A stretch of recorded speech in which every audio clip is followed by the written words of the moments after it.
शांति।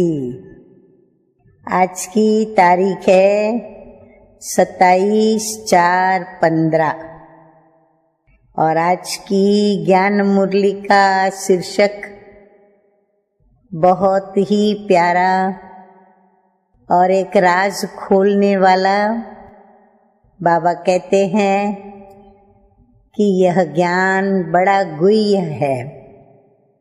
तो आज ज्ञान की गुह्य बातें बताते हुए साथ साथ योग की भी गुह्य बात बताते हुए मीठे मीठे बाप दादा कहते हैं, मीठे बच्चे, बाप आया है तुम्हें करंट देने।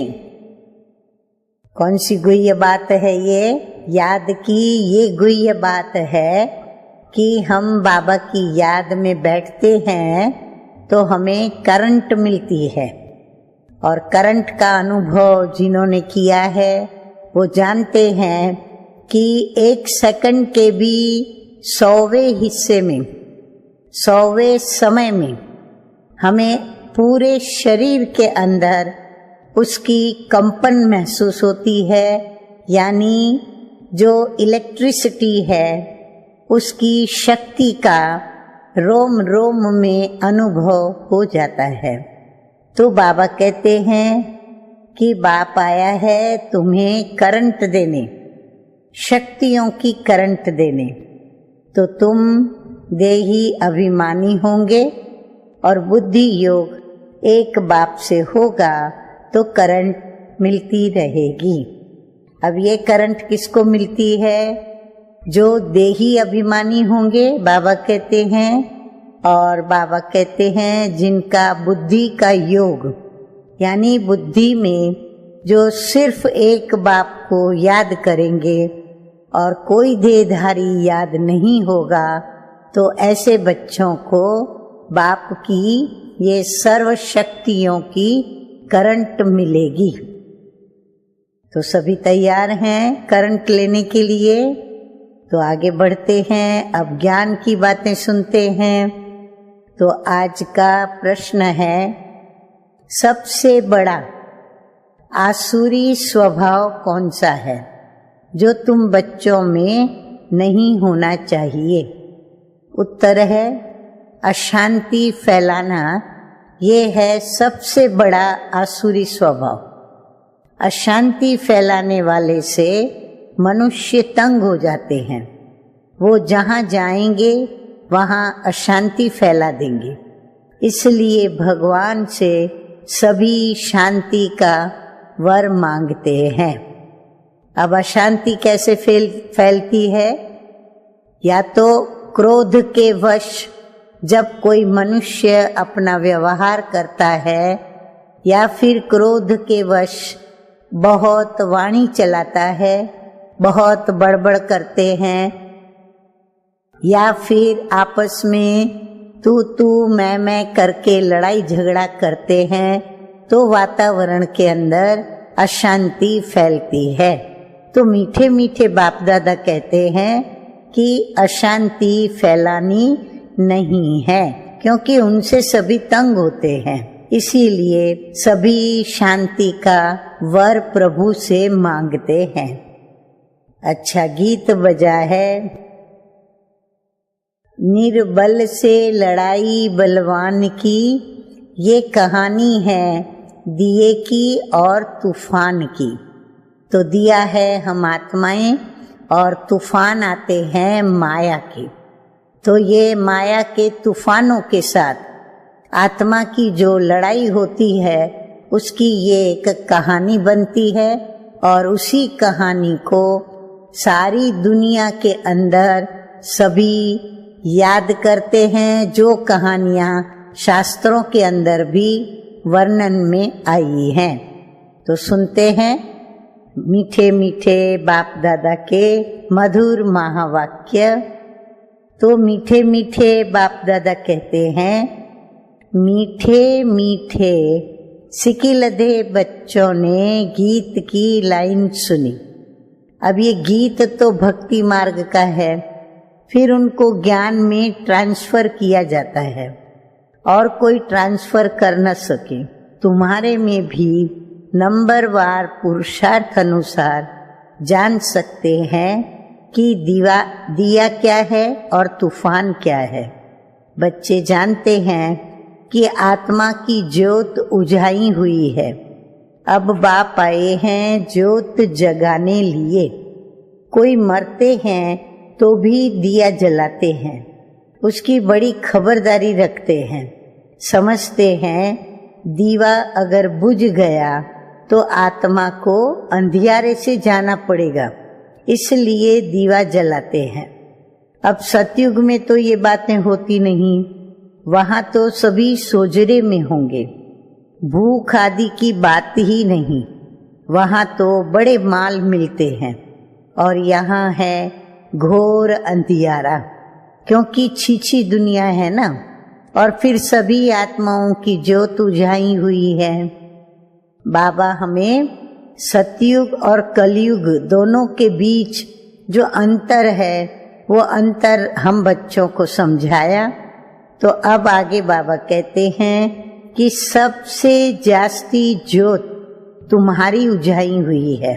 कौन सी ज्योत? ज्ञान की ज्योत। खास तुम्हारे लिए ही बाप आते हैं, तुम्हारी ज्योत उजाई गई है। अब करंट कहाँ से मिले? तो बच्चे जानते हैं कि करंट तो बाप से ही मिलेगी। करंट जोर होती है तो बल्ब में भी रोशनी तेज हो जाती है। तो अभी तुम करंट ले रहे हो बड़ी मशीन से। देखो बॉम्बे जैसे शहर में कितने ढेर आदमी रहते हैं, कितनी जास्ती करंट चाहिए, तो जरूर इतनी बड़ी मशीन होगी। तो ये है बेहद की बात। सारी दुनिया की आत्माओं की ज्योत बुझी हुई है, उनको करंट देना है। हाँ, कौन करंट देगा? करंट देंगे मीठे मीठे सर्वशक्तिमान बाबा। तो बाबा कहते हैं कि मूल बात बाप समझाते हैं, बुद्धि योग बाप से लगाओ। सभी ने नोट किया कौन सी मूल बात बाबा ने समझाई? कि बुद्धि योग बाप से लगाओ, देही अभिमानी बनो। कितना बड़ा बाप है, सारी दुनिया के पतित मनुष्यों को पावन करने वाला सुप्रीम बाप आया है, सबकी ज्योत जगाने। हाँ, जो सारी दुनिया का बेहद का बाप है, जो सुप्रीम है, सबसे ऊंचे ते ऊंचा है, वो आया है सभी की ज्योत जगाने के लिए। सारी दुनिया के मनुष्य मात्र की बाप ज्योत जगाते हैं, परंतु बाप कौन है, कैसे ज्योत जगाते हैं, ये तो कोई नहीं जानते। उनको ज्योति स्वरूप भी कहते हैं, फिर सर्वव्यापी भी कह देते हैं। ज्योति स्वरूप को बुलाते हैं क्योंकि ज्योति बुझ गई है। फिर उनको साक्षात्कार भी होता है अखंड ज्योति का। दिखलाते हैं कि अर्जुन ने कहा कि मैं तेज सहन नहीं कर सकता हूँ, बहुत करंट है। तो अब इन बातों को तुम बच्चे अभी समझते हो। सबको समझाना भी ये है कि तुम आत्मा हो, आत्माएं ऊपर से यहाँ आती हैं। पहले पहले आत्मा पवित्र है, उनमें करंट है पवित्रता की, सतो प्रधान है। गोल्डन एज में पवित्र आत्माएं हैं, फिर उनको अपवित्र भी बनना है। जब अपवित्र बनते हैं तब गॉड फादर को बुलाते हैं कि आकर लिबरेट करो, अर्थात हमें दुख से मुक्त करो। अब लिबरेट करना और पावन बनाना दोनों का अर्थ अलग अलग है। जरूर कोई से पतित बने हैं तब कहते हैं कि हे बाबा आओ, आकर के लिबरेट करो और पावन भी बनाओ, और यहाँ से हमें शांति धाम में ले चलो, शांति का वर दो। क्योंकि आत्मा अपवित्र होने के कारण अशांत हो गई है, दुखी हो गई है। तो फिर कहती है कि आओ और हमको अपने घर शांति धाम में ले चलो और शांति का वर दो। तो अब बाप ने समझाया है कि शांत में तो यहाँ कोई रह नहीं सकते। शांति तो है ही शांति धाम में। सतयुग में एक धर्म एक राज्य है तो शांति रहती है और कोई हंगामा नहीं। यहाँ मनुष्य तंग होते हैं अशांति से। एक ही घर में कितना झगड़ा हो पड़ता है। समझो स्त्री पुरुष का झगड़ा है तो माँ बाप बच्चे भाई बहन आदि सब तंग हो पड़ते हैं। अशांति वाला मनुष्य जहाँ भी जाएगा क्या करेगा? अशांति ही फैलाएगा, क्योंकि आसुरी स्वभाव है ना। अभी तुम जानते हो कि सतयुग है सुख धाम, वहाँ सुख और शांति दोनों है, और वहाँ परम धाम में तो सिर्फ शांति है। उसको कहा जाता है स्वीट साइलेंस होम। मुक्ति धाम वालों को सिर्फ इतना ही समझाना होता है कि तुमको मुक्ति चाहिए ना, तो क्या करो? बाप को याद करो। आगे मीठे मीठे बाप दादा कहते हैं कि मुक्ति के बाद जीवन मुक्ति जरूर है। पहले जीवन मुक्त होते हैं, फिर जीवन बंध में आते हैं। आधा आधा है ना। सतो प्रधान से फिर सतो रजो तमो में जरूर आना है। पिछाड़ी में जो एक आधा जन्म लिए आते होंगे वो क्या सुख दुख का अनुभव करते होंगे। तुम तो सारा अनुभव करते हो। तुम जानते हो इतने जन्म हम सुख में रहते हैं, फिर इतने जन्म हमारे दुख में होते हैं। फलाने फलाने धर्म नई दुनिया में आ नहीं सकते, उनका पार्ट ही बाद में है। भले नया खंड है उनके लिए, जैसे कि वो नई दुनिया है।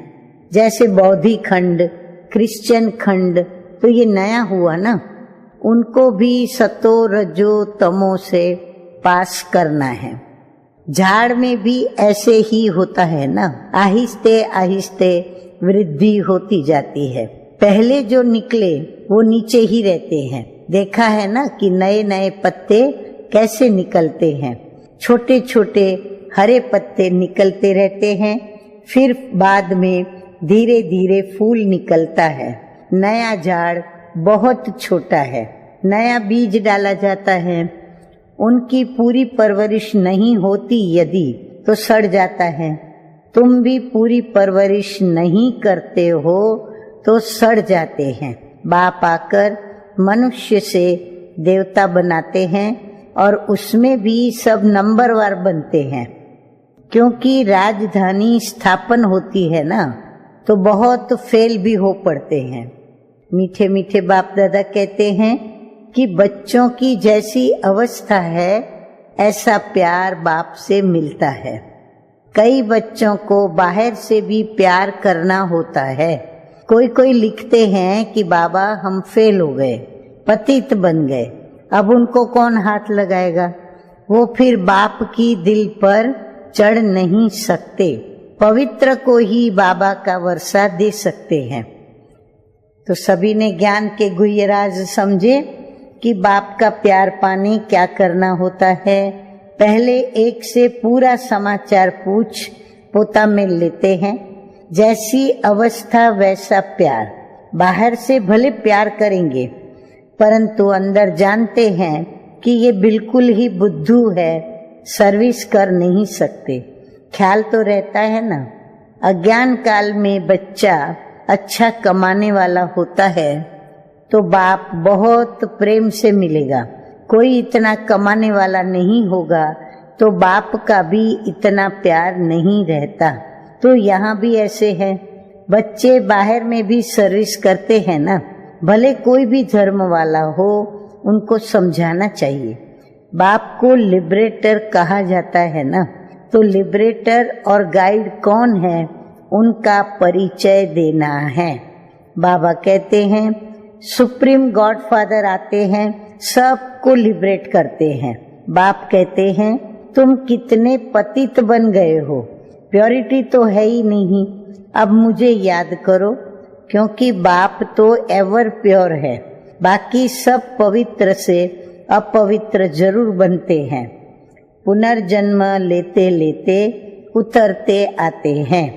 इस समय सब पतित हैं, इसलिए बाप राय देते हैं। क्या राय देते हैं?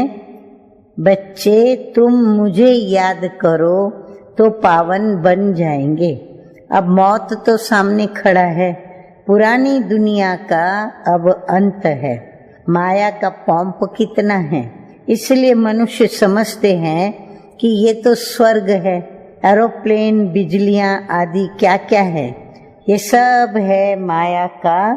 बाबा कहते हैं माया का पॉम्प, ये सब खत्म होना है। बाप स्वर्ग की स्थापना कर रहे हैं, स्वर्ग की स्थापना हो जाएंगी। ये बिजलियां आदि सब स्वर्ग में तो होता है। अब ये सब स्वर्ग में कैसे आएंगे? जरूर कोई जानकारी वाला चाहिए ना। तुम्हारे पास बहुत अच्छे अच्छे कारीगर लोग भी आएंगे। वह राजाई में तो आएंगे नहीं, फिर भी तुम्हारी प्रजा में आ जाएंगे। इंजीनियर आदि सीखे हुए अच्छे अच्छे कारीगर आएंगे। फिर ये फैशन सारा बाहर विलायत में आता जाता है, तो बाहर वालों को भी तुम्हें शिव बाबा का परिचय देना है। बाबा ने सतयुगी दुनिया में कैसे सभी आते हैं और कैसे वह दुनिया बनाते हैं, उसका भी गुह्य राज समझाया। अब बाबा कहते हैं कि बाप को याद करो, तुमको योग में रहने का ही पुरुषार्थ बहुत करना है। इसमें ही माया के तूफान बहुत आते हैं। बाप सिर्फ कहते हैं माम एकम याद करो, यह तो अच्छी बात है ना। क्राइस्ट भी उनकी रचना है, रचयिता सुप्रीम सोल तो एक ही है, बाकी सब है रचना। वर्षा रचता से ही मिलता है। ऐसे ऐसे अच्छी पॉइंट्स जो हैं वो बाबा कहते हैं नोट करनी चाहिए। बाप का मुख्य कर्तव्य है सबको दुख से लिबरेट करना। वो सुख धाम और शांति धाम का गेट खोलते हैं। उन्हें कहते हैं कि हे लिबरेटर, दुख से लिबरेट कर हमें शांति धाम सुख धाम में ले चलो। जब यहाँ सुख धाम है तो बाकी सब आत्माएं शांति धाम में रहती हैं। हेवन का गेट कौन खोलता है? बाप ही खोलते हैं। एक गेट खुलता है नई दुनिया का, दूसरा शांति धाम का।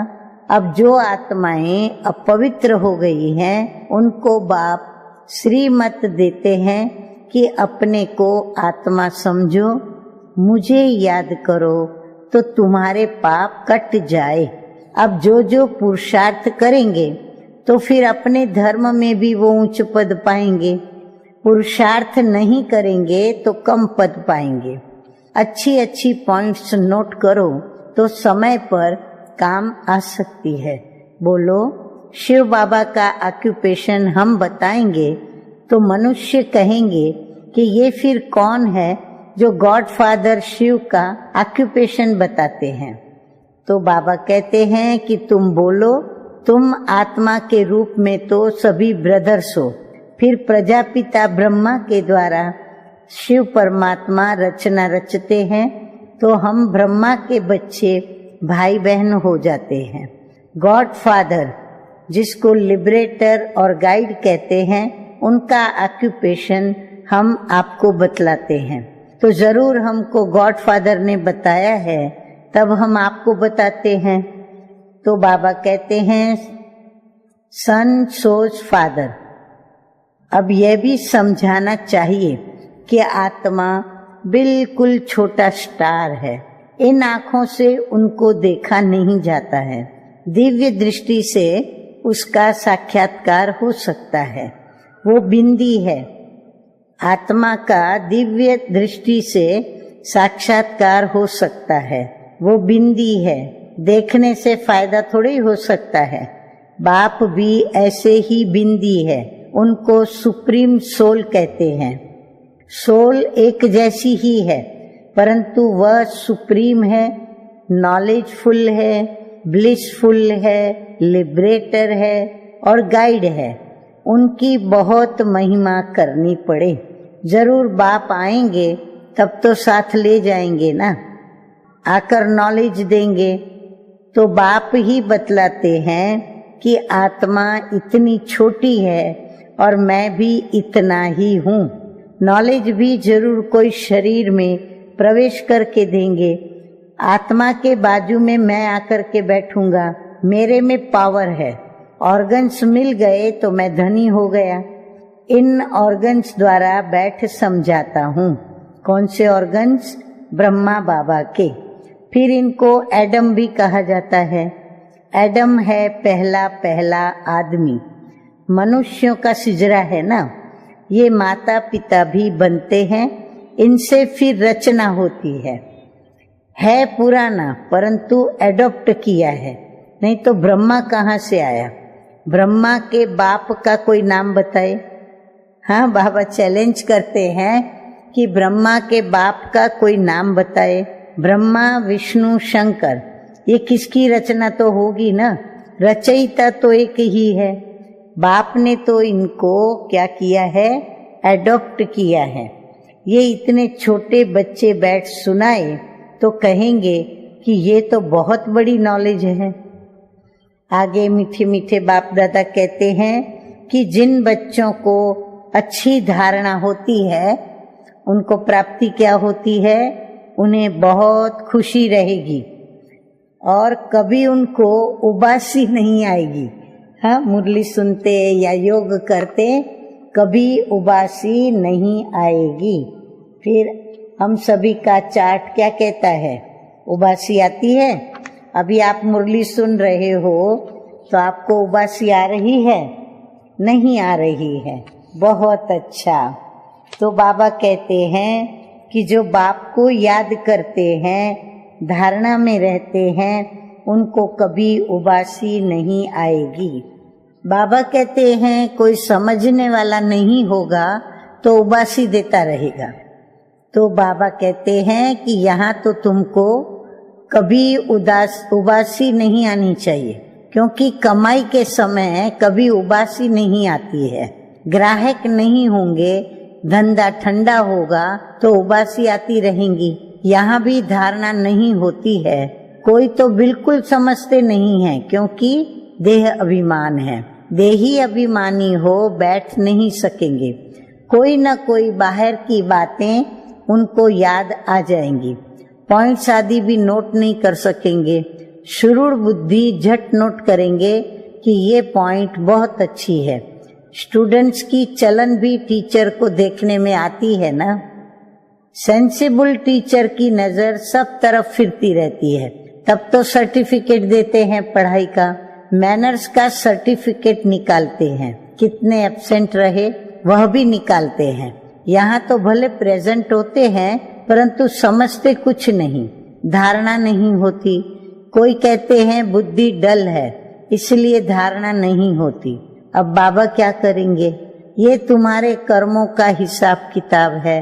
बाप तो तदबीर एक ही सभी को कराते हैं। तुम्हारी तकदीर में नहीं है तो क्या करेंगे? स्कूल में भी कोई पास कोई फेल होते हैं, तो ये है बेहद की पढ़ाई जो बेहद का बाप पढ़ाते हैं। और धर्म वाले गीता की बात नहीं समझेंगे। पहले पहले ऊंचते ऊंच बाप का परिचय देना पड़ता है कि वो कैसे लिबरेटर है, गाइड है। हेवन में ये विकार होते नहीं। इस समय इस दुनिया को कहा जाता है शैतानी राज्य, क्योंकि पुरानी दुनिया है ना।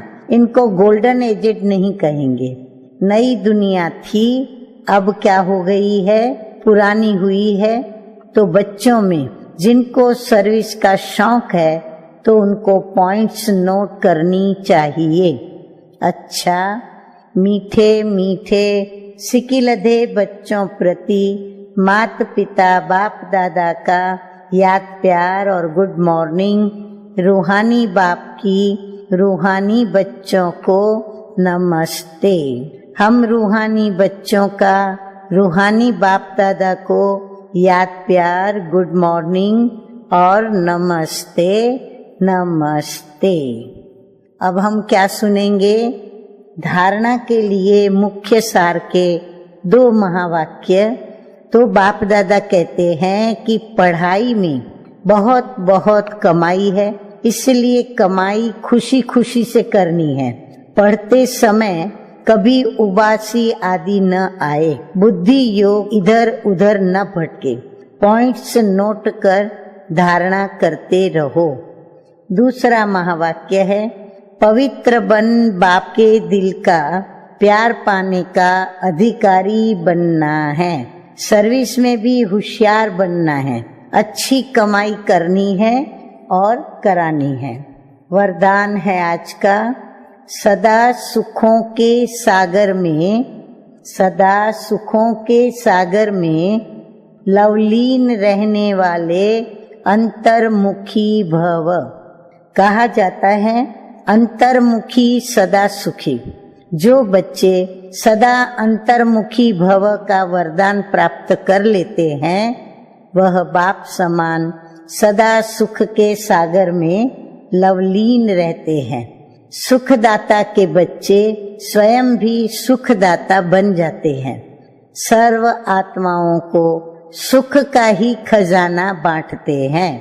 तो बाबा कहते हैं कि अब अंतर्मुखी बन ऐसी संपन्न मूर्ति बन जाओ जो आपके पास कोई भी किसी भी भावना से आए अपनी भावना संपन्न करके जाए।